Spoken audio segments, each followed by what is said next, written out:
Nous sommes sur Victoire Live, il est 15h18 et je suis avec mon frère Stéphane. Bonjour Stéphane, comment vas-tu? Bonjour, je vais bien toi. Oui, ça va. Ça fait très très longtemps, non? En effet, Ouais. en effet. Une année, ça passe tellement vite, Stéphane, Mhm. qu'on a l'impression que ça va faire combien de temps qu'on s'est pas vu? 10 ans peut-être, non? Ouais, parfois, Ouais. parfois. Comment va la famille? Tout le monde va bien? Tout le monde va bien par la grâce de Dieu. Amen, amen. Alors nous sommes dans la première émission, voilà, donc on rentre dans le programme des 28 heures. Alors Stéphane, c'est 28 heures de direct, voilà, c'est la première semaine chez Victoire Rêve pour, pour Noël, voilà, nous sommes, on va D'accord. dire, à quelques semaines de Noël et on commence donc cette émission par Noël, voilà, et le thème de cette émission, Stéphane, c'est est-ce que ton téléphone, voilà, quand tu te réveilles, Mhm. est-ce que tu donnes la priorité à la parole de Dieu Mhm. ou est-ce que d'abord tu t'intéresses au téléphone? Ça, c'est une très bonne question. Alors, après, selon moi, lorsque moi je me réveille, en fait, la première des choses que je me dis toujours, et c'est un peu en fait par quoi on m'a un peu enseigné, Ouais, d'abord ouais. remercie Dieu, D'accord. Premièrement. premièrement, Ouais. parce qu'en fait, ce n'est pas déjà, c'est pas notre force ni notre intelligence, c'est pas parce on s'est couché tôt, c'est pas vraiment à cause de ça en fait, parce que si le simple fait de se lever, avoir les yeux ouverts, c'est un fait justement que Dieu nous accorde en fait Ouais, encore ouais. le souffle de vie, Amen. car nous avons entendu parler de plusieurs personnes qui sont mortes la nuit Ouais, et qui ouais. ne sont pas réveillées, donc ce Ouais. qui veut dire que le fait qu'on se lève, c'est une grâce, c'est un cadeau que Dieu Amen. nous fait. Souvent, on réalise pas, hein. Ouais, c'est ça le Ouais, truc, ouais, hein. ouais. C'est un énorme cadeau. Pourquoi on ne réalise pas? Parce qu'en fait, on est tellement pris par les choses du monde, D'accord. de ce qui se passe, de nos soucis, de nos problèmes, de ce qu'on a à résoudre, de ce qu'on a à faire, Ouais. qu'on ne prend pas ce temps pour dire, en fait, le plus grand des cadeaux, justement, bah, c'est la vie Amen, amen, amen. que Dieu nous fait. Ouais. Que malgré tous les soucis, une chose est sûre, qu'on est toujours en vie. Ne plus être en vie, justement, bah, du coup, c'est un peu ça la plus grande tragédie. Bah, surtout si on ne l'est pas, on va dire, dans le Seigneur. Mais lorsqu'on est toujours vivant de pouvoir voir le soleil, de pouvoir marcher, de pouvoir parler, de pouvoir passer du temps avec nos familles, c'est une grâce. Donc, pour la première des choses que je me dis en me levant, moi, c'est je ne peux rien faire sans avoir dit merci Seigneur de m'avoir réveillé. Amen, amen. Merci, on dirait que je me réveille et tout, bah, je me réveille en bonne santé. Et, euh, et après des choses, c'est qu'après d'avoir passé ce temps-là à remercier le Seigneur, il y a justement une chose à faire, c'est que après tout le monde en fait a son quotidien, D'accord. quel temps ils accordent en fait à la parole de Dieu et tout. Mais je vais parler un peu plus avec ma génération, Ouais, moi, ouais. la jeunesse, c'est que Quel âge tu donnes dans cette génération à toi? pour mon âge, Ouais, ouais. déjà je fais partie de ceux qui ont 25 ans, D'accord. mais on va dire de la génération un peu en fait, de ma génération, je peux dire une chose, c'est que bah, on va dire les réseaux sociaux en fait commencent à nous consumer à petit feu, Et de plus en plus, ouais. de Ouais. plus en plus. Si on consomme à petit feu, c'est une chose justement bah, qui est un énorme fléau, et que le problème c'est qu'on ne le sait pas, mais ce qui étouffe également notre vie avec le Seigneur. Parce que on se dit, oui, on est sur les réseaux sociaux, on écoute des prédications, on lit des choses, mais le problème c'est que est-ce que c'est ce que Dieu te demande de faire? Ouais, ouais. Parce que le problème c'est que certes il y a toutes ces choses qui sont en train d'avoir lieu sur les réseaux sociaux. Est-ce que Dieu te demande de suivre ces choses? Encore une fois, c'est que la première des choses, en fait, si on souhaite avoir, on va dire, ce désir de grandir avec le Seigneur, de vraiment connaître qui Dieu est, et c'est bien de suivre des gens sur les réseaux, mais en fait, il ne faut pas que les réseaux sociaux soient ton seul socle, en fait, pour pouvoir trouver Dieu, parce que Dieu ne se trouve pas, regarde, se trouve pas principalement sur les réseaux sociaux. Sinon, c'est un danger, c'est ça? C'est un énorme danger. C'est une voie que l'ennemi utiliserait tout simplement pour pouvoir nous atteindre. Énormément, parce Ouais. que le problème, c'est que si l'ennemi voit que les réseaux sociaux sont notre base, et on a posé notre fondation de trouver Dieu sur les réseaux sociaux, l'ennemi justement peut utiliser ça justement à notre rencontre. Mais la première des choses, c'est dire la parole de Dieu pour une base, parce que bon, en grandissant avec le Seigneur, on va dire que notre manière d'interagir avec le Saint-Esprit différera de chacun à l'autre, mais de manière basique, il ne faut pas que les réseaux sociaux soient la première des choses auxquelles on pense lorsqu'on se réveille.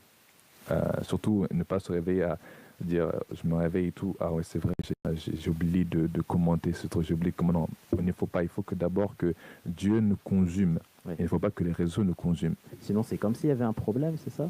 Enfin, en fait, c'est ce qu'on appelle en gros est-ce qu'on a enseigné ceci, que l'idolâtrie, on a toujours cette image que c'était bon, du coup, des statuettes, on se prosterne devant telle image, mais en fait, ce que la parole appelle l'idolâtrie, que Dieu appelle l'idolâtrie, va au-delà justement de ce qu'on peut voir ou vénérer. Cela va être tout ce qui prend notre attention plus que Dieu est notre idole.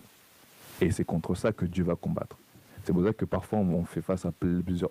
parce que les gens ne voient pas, mais lorsque les choses vont mal, la première des choses qu'ils font, c'est le téléphone, soit j'appelle mon ami pour lui en parler, soit je vais sur les réseaux sociaux pour pouvoir, du coup, trouver un certain homme de Dieu que je suis pour pouvoir lui parler, etc. Alors que c'est pas la solution de Dieu. Alors que la première chose, c'est vraiment, la prière. Quand tu vas mal, il a dit quoi dans Jérémie 33, verset 3 ? Invoque-moi et je te répondrai. Donc, c'est ça le danger, parce que là, le diable a compris, a pris le temps de nous étudier, a compris justement que la première des choses qui vient dans notre pensée, même surtout quand les choses vont mal, c'est justement d'aller raconter à quelqu'un d'autre, alors que Dieu il a dit, mais tu pars raconter cela à tous ces gens, mais moi qui est ta solution, tu m'oublies. Et c'est ce que justement, c'est là où parfois on est frustré par notre vie, frustré par certaines choses, et on se dit, pourquoi Seigneur, ces choses-là m'arrivent, pourquoi tu ne m'écoutes pas?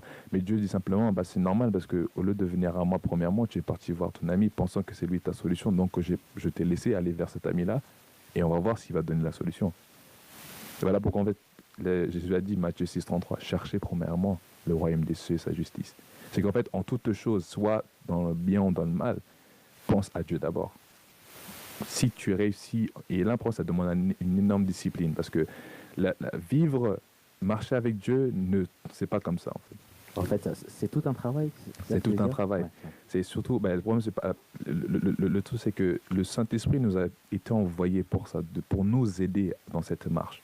Mais après, c'est notre responsabilité de prendre des décisions et de couper certaines choses qui peuvent nous empêcher justement de mettre Dieu premièrement, de retirer certaines choses de notre vie qui peuvent nous étouffer, peuvent nous empêcher.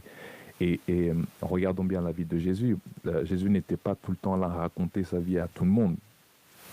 C'est justement ça. À chaque fois quand il se levait, la Bible dit qu'il se retirait dans un lieu désert pour parler à son Père. Même quand il avait fini de faire de grandes choses, il se retirait toujours. C'est qu'en fait, au lieu de rester avec la foule, il s'isolait à chaque fois pour pouvoir passer du temps avec Dieu. Et c'est ça que Dieu attend de nous. C'est qu'en fait, on est tellement amoureux de lui qu'on ne peut pas se passer de lui. Amen. C'est ce qu'il recherche. Et le problème, c'est que la plupart des fois, on pense être sur les réseaux, comme on suit tel ou tel homme de Dieu, tel serviteur, telle page sur Facebook, etc. On pense que c'est comme ça qu'on va se rapprocher de Dieu, alors que non. Alors que justement, le Seigneur a fait en sorte qu'on a une Bible et on a la possibilité de lui parler à l'instant T. Exactement. Pas pouvoir attendre qu'un pasteur puisse dire ça, une prophétie vienne de là ou de là, mais de passer ce temps-là à dire Seigneur, première des choses, je te remercie pour la vie, et tu vois par quoi je traverse et tout. C'est vraiment difficile pour moi, mais je sais que tu es fidèle, je sais que tu es avec moi, tu m'as promis dans ta parole que tu ne vas jamais me laisser tomber. Voilà pourquoi je souhaite t'adorer, te bénir, te glorifier, parce que je sais que peu importe, même si autour de moi montre un peu tout est négatif, mais je choisis de croire justement que tu es avec moi, parce que si tu as été capable d'être dans la barque, même lorsque la tempête a fait rage, je sais que tu es avec moi dans cette barque. Alors déjà, Stéphane, ça c'est déjà reconnaître, déjà par les paroles que Dieu est Dieu. Exactement. Voilà. Et ça met tout de suite l'ennemi à l'écart. C'est prendre conscience de la... En fait, c'est ça le grand secret, parce qu'on a beaucoup qui croient en Dieu, mais beaucoup n'ont pas une expérience de Dieu. Ah. C'est deux choses différentes. C'est deux choses différentes. C'est ça qui nous rend différents des religieux. Ouais. Et parce que on peut tous dire qu'on connaît Dieu, même le diable connaît Dieu. Et c'est un fait. Le diable connaît Dieu, même les démons connaissent, même les marabouts connaissent Dieu. Toutes ces personnes-là connaissent Dieu. Mais qu'est-ce qui nous rend différents? C'est notre expérience qu'on a de Dieu. Amen. Et comment avoir cette expérience? Le Saint-Esprit là. Et comment vivre, on va dire, la présence du Saint-Esprit, c'est d'abord de prendre conscience que Dieu est là. Amen. C'est la première des choses. Ouais. Prends conscience de la présence de Dieu. Ouais. Et dès que tu prends conscience de cela, tu vas maintenant inclure ton agenda sur Dieu et non Dieu dans ton agenda. Ouais. C'est ça qui fait la différence. Amen. Stéphane, il y a de plus en plus maintenant de pasteurs qui, on va dire, qui sont contre, on va dire, ces téléphones portables parce que bon, on peut très bien télécharger aussi donc la parole de Dieu dans ce téléphone, mais on s'aperçoit que il y a certains enfants de Dieu qui n'utilisent pas plus la Bible. Voilà, la Bible, on va dire, est passée en second, alors que le téléphone a pris maintenant toute sa place. Mais dis-moi, Stéphane, la Bible et le téléphone, c'est pas pareil. La Bible et le téléphone, c'est pas pareil. C'est deux choses complètement différentes. C'est deux choses complètement... Parce que, déjà, en partant un peu dans l'histoire un peu du téléphone, ça a été créé pour qu'on se communique ensemble. Maintenant, après, on va dire, l'ère du smartphone est venue. Mais c'est là où désormais, on va dire, la discipline de l'enfant de Dieu vient en compte. Parce que on a tous un smartphone, on a tous l'application de la Bible sur le téléphone. Ouais. Mais maintenant, c'est là où Dieu nous met à l'épreuve. Parce que Dieu ne met pas notre faiblesse à l'épreuve, mais il met justement notre capacité de contrôler certaines choses à l'épreuve. Et c'est là où, en fait, maintenant, Dieu nous a permis d'avoir un smartphone. OK, on a la Bible dedans. Mais on a toutes ces applications. Maintenant, Dieu s'attend que justement qu'on choisisse de dédier notre téléphone à approfondir notre connaissance, que de perdre notre temps sur des futilités. Ouais. Néanmoins, je ne dis pas que être sur les réseaux est mauvais. Au contraire. Il y a une façon d'utiliser aussi les réseaux sociaux. Il y a une façon d'utiliser les réseaux sociaux. Ouais. Mais en fait, tout est une question de discipline. Parce que le Seigneur m'a fait comprendre une chose, que les réseaux sociaux, Facebook, etc., sont tous des plateformes. C'est ni mauvais ni bon, mais c'est une plateforme dans laquelle justement c'est toi qui crées ce qui est bon, c'est toi qui crées ce qui est mauvais. Ouais. Donc désormais, tu dois savoir pourquoi tu es sur les réseaux sociaux. Si c'est pour simplement, on va dire, recevoir, enfin, si c'est simplement justement pour on va dire en gros pour te distraire, vaut mieux que tu passes un temps à coupe-toi de cela et te reconcentrer sur Dieu. Et maintenant, si c'est là pour partager la parole de Dieu, etc. Mais même ça, fais-le parce que Dieu t'a demandé de le faire. Ouais. Parce qu'on a, c'est ça, truc. Ouais, il faut toujours, on va dire, une consigne de Dieu. Il y a toujours une consigne de Dieu. Son plan. Ouais. Parce que, comme je le disais, parce que la marche avec le Seigneur, en fait, se définit par cela. En fait, qu'est-ce que Dieu te demande de faire? Parce que là, par exemple, la dernière fois, comme je te l'ai dit, tu m'as pas entendu. Enfin, j'étais un peu absent des réseaux pendant un moment parce que Dieu m'a clairement dit justement retire-toi des réseaux sociaux parce que justement les réseaux prenaient une énorme place dans ma vie et mon attention commence à être retirée de ce qu'il voulait de moi. Ouais. Et donc c'est là où notre capacité de marcher avec Dieu vient en compte. Ou est-ce que tu es capable d'entendre, de sentir que Dieu te demande quitte les réseaux sociaux et maintenant tu quittes? Parce qu'il y a beaucoup de personnes, je suis sûr et certain que Dieu leur dit quitte pendant un moment parce que ton attention est trop dessus. Mais ils ne le font pas. Ils ne le font pas. Encore. Ouais. Voilà. Alors que c'est un ordre Exactement. que Dieu donne. Ouais. Parce que maintenant, c'est là où maintenant Dieu va te donner l'ordre, mais si tu ne choisis pas de le suivre, il va être silencieux. C'est pas que Dieu maintenant agresse ce que tu fais, c'est que maintenant, tellement tu n'as pas écouté, il ne dit plus rien. Comme dans Romains chapitre 1, il le dit, l'humain a tellement sombré dans son péché qu'il ne voulait même pas écouter que Dieu les a laissés dans leur... Et donc c'est là où il y a le danger, parce que quand Dieu te parle, il te donne des signes, parce que toi tu souhaites avoir une profondeur avec Dieu. Dieu te dit quoi faire pour que cette profondeur puisse commencer. Amen. Mais tu refuses parce que tu dis ah non parce que mes amis sont dessus, ah non parce que ci et ça. Moi on va dire que j'ai tout supprimé, même WhatsApp. Mais pourtant, justement, je suis dirigeant d'une chorale. Je suis adjoint d'un groupe de jeunesse. Tout se passe dessus. Et moi, si je disparais comme ça, comment je vais faire? C'est ça que je me dis, Seigneur, comment je vais faire? Mais un point, on va dire qu'il m'a un peu coincé contre le mur. Et j'ai dit, OK, je vais te suivre, je vais le faire. Et depuis que j'ai fait ça, ma vie totalement a changé. Oui. Est-ce qu'on t'a pas posé la question, Stéphane, en disant, mais pourquoi tu n'es plus sur les réseaux sociaux? Est-ce qu'il y a quand même une influence maintenant? C'est comme si l'ennemi, au fait, te disait, regarde, tes amis qui sont proches de toi te demandent maintenant de revenir.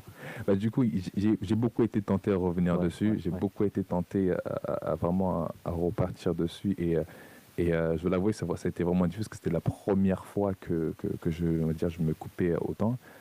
Et ça a vraiment été difficile parce que l'ennemi me parlait, tu vois, vas-y, va dessus, tout. Tu vas juste regarder. Ça a vraiment été difficile. Et je ne veux pas dire que j'étais parfait parce que honnêtement, je préfère être honnête et sincère.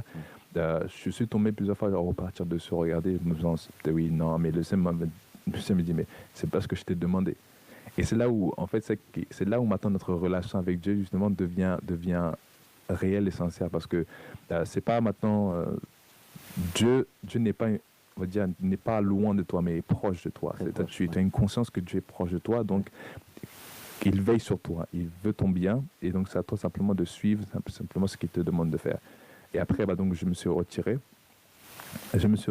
Et c'était difficile. Le truc qui est bien, c'est que le Seigneur m'a permis on va dire, m'a donné comment faire pour pouvoir gérer, on va dire, à distance. Parce que le truc qui est bien, c'est que j'ai pu communiquer avec mon groupe, pour dire que maintenant je pars pour un temps, etc. Donc voici vos référents. En fait, en gros, j'ai pu donner on va dire, des consignes. Ce qui veut dire qu'en fait, juste pour dire un peu à quelqu'un qui hésite encore un peu, c'est que n'aie pas peur pour ta famille, tes enfants, même ta famille, etc., ce qui se passe sur les réseaux sociaux, tu vas rien manquer. Si Dieu te demande de faire, il sait pourquoi, et lui-même justement prendra soin de ces choses. Amen. C'est qu'il y a toujours une bonne raison avec lui. Il y a toujours une bonne raison. Dieu va jamais, tout ce que Dieu fait, il y a toujours une raison. Amen. Dieu ne fait rien au hasard. Amen. Dieu sait pourquoi il fait certaines choses. Ouais. Donc voilà pourquoi, c'est là où je vais dire, apprends à faire confiance à Dieu. Et c'est ça le gros défi. Et c'est un énorme, on va dire, le gros travail que Dieu a fait dans ma vie, c'est de lui faire confiance. C'est que même s'il ne te dit pas tout ce qu'il va faire, fais-lui juste confiance. Quand il te dit pas. Et c'est ça maintenant, le challenge qu'on doit tous mener, et surtout si nous souhaitons être proches de Dieu. Et c'est l'invitation que le Seigneur nous a donnée, en fait, d'avoir cette intimité avec le Seigneur. Et lui-même l'a fait, mais cela demande une grande discipline. Et c'est là maintenant Dieu dit, ok, tu dis tu m'aimes, mais maintenant je vais te mettre à l'épreuve pour voir à quel point tu m'aimes. Et là c'est autre chose. Et là c'est autre chose. Ouais. Parce que tu aimes le Seigneur. Est-ce que maintenant quand Dieu te demande de couper ce que tu aimes le plus pour lui, tu seras capable de le faire? Parce que le problème c'est que l'amour est toujours mis à l'épreuve dans les moments difficiles. Comment tu as un choix à faire. Donc si Dieu te dit maintenant sépare-toi de ce groupe de personnes, sépare-toi de cette chose, sépare-toi de ceci, pour me chercher ma face. Et que maintenant, et le problème c'est que la plupart des fois, c'est que le Seigneur va te demander de te séparer de quelque chose que tu aimes le plus. Oui. Et que tu aimes le plus et qui prend plus ton attention. Il l'a fait à Abraham. Il a dit, prends-moi ton fils et va me le sacrifier, le fils que tu aimes le plus. Et c'est ce que Dieu va toujours faire. Parce que, encore une fois, Dieu ne partage pas. On va dire, Dieu ne nous partage pas en fait à quelque chose qui va nous prendre plus notre attention que notre attention doit être sur lui. Et c'est ça maintenant que Dieu essaie de travailler parce que notre amour va toujours être mis à l'épreuve. Parce que le diable nous veut aussi. Donc lui, il utilise toutes les choses physiques. Mais le problème, c'est que Dieu communique toujours par le spirituel. Ouais. Donc il faut connaître le spirituel, il faut rentrer quand même dans ce degré. C'est important parce que nous sommes des êtres spirituels ayant une expérience physique. On n'est pas des êtres humains en train d'avoir des expériences spirituelles. Oui, d'accord. C'est ça. Et le problème, c'est qu'on a tous le diable nous a fait gober ce mensonge qu'on est des êtres humains, donc on doit apprendre à devenir spirituel, alors que non, on est des êtres spirituels et on est en train d'avoir une expérience physique. C'est pour ça que Paul a dit, marchez selon l'esprit, vous n'accomplirez pas les œuvres de la chair. Parce que nous sommes des esprits.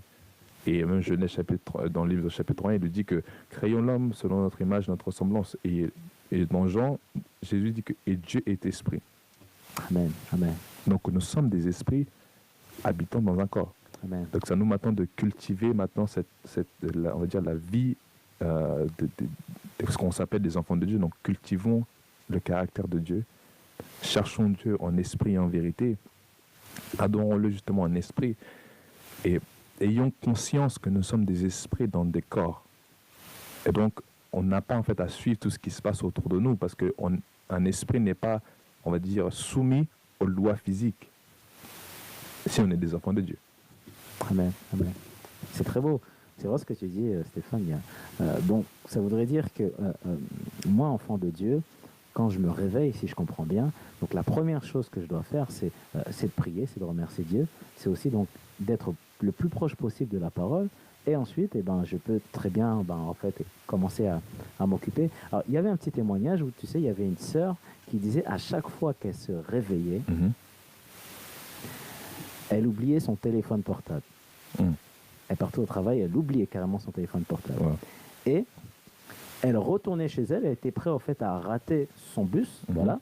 pour prendre son téléphone portable parce qu'en fait, elle savait que ce téléphone portable, si elle n'avait pas récupéré, ben, pendant toute sa journée, et ben, en fait, elle n'aurait pas de moyen de communication. Voilà.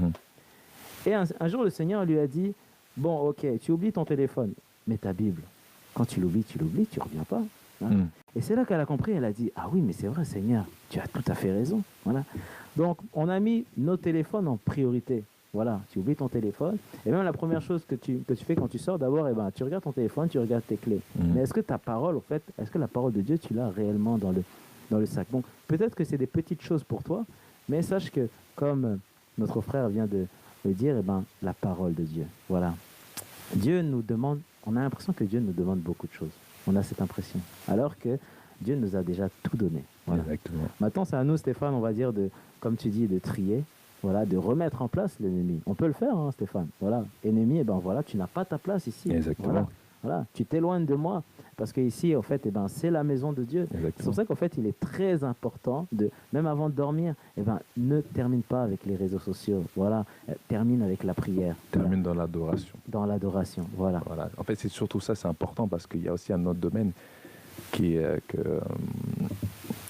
existe surtout avant de dormir, parce que ce à quoi en fait tu fais, la dernière action que tu fais avant de dormir, en fait, peut parfois justement te suivre et te donner, parce que du coup, on appelle ça le domaine des songes, le domaine des rêves. Parce que la plupart du temps, les gens se finissent par, on va dire, relisent des choses qu'ils ne peuvent pas forcément lire. En fait, en gros, pourquoi en fait finir déjà s'endormir? Parce que ça évite d'avoir des songes bizarres. Parce qu'encore une fois, nos yeux et nos oreilles sont les portes de notre esprit. Ce à quoi en fait on nourrit notre esprit, en fait, va rester dans notre esprit. Et en fait, du coup, parfois se retrouve dans nos songes.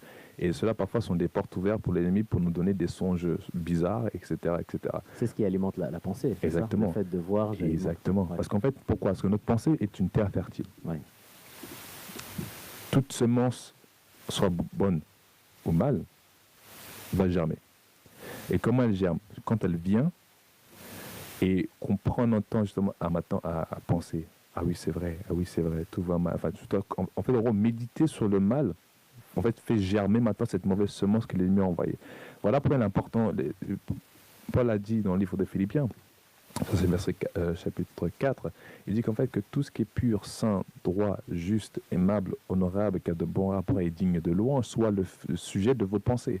Parce qu'il savait justement qu'en fait quel est l'impact des pensées sur à la fois notre vie spirituelle, mais également notre vie physique. Parce que il a été prouvé qu'en fait tout type de pensée peut avoir un effet, soit positif ou négatif, sur notre système, sur notre système en fait, sur notre santé. Donc il est vraiment important du coup déjà de demeurer dans cette adoration, souvent avant de dormir ou en nous levant, mener cette vie d'adoration, chanter des louanges d'adoration ou simplement penser à Dieu, simplement penser à la parole de Dieu, penser à la bonté de Dieu, dire merci Seigneur. En fait, avoir notre pensée saturée de Dieu, c'est ça en fait justement qui fait que l'ennemi n'a pas sa place. L'ennemi n'a pas sa place parce qu'il n'y a aucune place dans ta tête pour lui. Comme il n'y a aucune place dans sa tête pour lui, l'ennemi va essayer de trouver un moyen pour nous distraire. Voilà pourquoi là où la distraction entre en compte. C'est là maintenant, du coup, on est tellement pris par les réseaux sociaux, on va sur les réseaux sociaux et on tombe sur un message, quelqu'un nous a insulté dessus, ou quelqu'un va du coup une critique ou un mauvais commentaire et tout, etc. Du coup, c'est là qui shift notre pensée. Ça peut entraîner la colère. Exactement. Et ça qu'il faut faire très très attention justement à ce que nous lisons et à ce que nous regardons, à ce que nous écoutons. C'est pour ça que parfois Dieu va nous demander de nous retirer de ces choses, parce qu'il y a tellement de choses négatives dessus que cela va polluer notre esprit. Et là pourquoi il est important d'être saturé de la parole de Dieu. Amen. Et c'est là pourquoi du coup en nous levant, après d'avoir prié, passer notre temps avec le Seigneur, quand on va au travail, si on n'a pas le temps de passer du temps dans la parole de Dieu chez nous, pourquoi pas ne pas prendre justement, tu te disciplines et tu dis maintenant je vais lire, on va dire, un chapitre dans le train, sous ton chemin justement. Et surtout, du coup, pourquoi ton smartphone, au lieu de passer ton temps sur Instagram ou Facebook quand tu vas au travail, pourquoi tu ouvres pas simplement la Bible et tu la lis? Et c'est là, en fait, en gros, c'est se saturer de Dieu, en fait. Parce que si on ne fait pas ces choses, Dieu va pas forcer quoi que ce soit. En fait, on va pas marcher. Dieu va faire en sorte, sur une pancarte, tu vas voir Jean 3,16 ou sur une pancarte, tu vas voir Psaume 23. Non, non, non. Ce serait trop simple. Ça serait trop facile. Ouais. Mais Dieu ne veut pas qu'on soit fainéant, mais on veut qu'on travaille, qu'on se discipline. Il veut qu'on prenne contrôle sur nous-mêmes. Donc voilà pourquoi disciplinons-nous pour être saturés de Dieu. Parce que ça va être, certes, la présence de Dieu est là, mais il y a des choses qui provoquent la présence de Dieu. Mais je pense qu'on en parlera une autre fois. Mais donc, en gros, c'est important justement de faire en sorte que nos yeux soient toujours sur la parole de Dieu, afin que les choses qui vont être dans nos pensées constamment, c'est la parole de Dieu. Parce que la Bible déclare, médite sur cette parole jour et nuit, et c'est alors que tu prospéreras. Pourquoi le Seigneur a dit cela dans Josué? Il a dit cela parce que la méditation, c'est ce qui, en gros, c'est ce qui affecte notre esprit, affecte nos pensées. Ce sur quoi tu médites le plus sera en fait dans tes pensées, sera dans ton esprit. Parce que plus tu médites, plus on restera cela en étant enraciné, et justement cela va jamais. Maintenant, qu'est-ce qui germe? Est-ce que c'est la parole de Dieu? Parce que la parole de Dieu est une semence. Ou c'est justement, ce sont les soucis de la vie. Et c'est là maintenant, il est important justement que la première des choses, que le téléphone n'est pas mal en soi, mais c'est ce que tu en fais. Ça peut être soit bonne ou pas bonne. Ou pas bonne. Ouais. Donc c'est que maintenant tu te lèves, tu penses à ton téléphone, mais en pensant à ton téléphone, tu penses à aller sur les réseaux sociaux. Donc là, tu commences mal ta journée. Tu commences mal ta journée. Ouais. Et si tu te lèves ton téléphone, et si maintenant tu as l'habitude avec la Bible physique, ok, ça c'est une bonne chose, mais maintenant si dans ton téléphone tu as la Bible, tu te lèves, tu te dis, d'abord, après avoir remercié, passer du temps avec Dieu, tu prends la Bible pour pouvoir voir c'est quoi le verset du jour. Et tu médites, et tu fais en sorte, du coup, tu peux même désactiver ton réseau, parce que, après, justement, pour pas être tenté, voilà, tu peux les désactiver, et cela, justement, peut te permettre, justement, à te discipliner. Parce que fais en sorte que tu commences la journée en étant rempli de Dieu, après l'avoir remercié, mais aussi avec sa parole. Parce que ce que tu vas méditer dessus t'accompagnera tout au long de cette journée. Amen. Et c'est comme ça que Dieu parle, et c'est comme ça que Dieu communique. Mais tout dépend de la semence que tu plantes dans tes pensées le matin. Amen. Merci Stéphane. Merci à toi. En tout cas, c'est une très belle émission. Il y a tellement de choses à dire. Donc, vous pouvez donc retrouver ce direct directement sur Facebook et d'ici 72 heures sur le site, Victoire Live. Et quant à nous, Stéphane, on se retrouve dans quelques minutes pour une autre émission. Et donc, le forum, continue. Donc, le forum, c'est quoi? C'est le forum de cette émission qui continue ce soir à partir de 20h, où vous pourrez aussi poser d'autres questions. L'équipe de Prière 24 est aussi en direct. Merci. Allez, à tout à l'heure.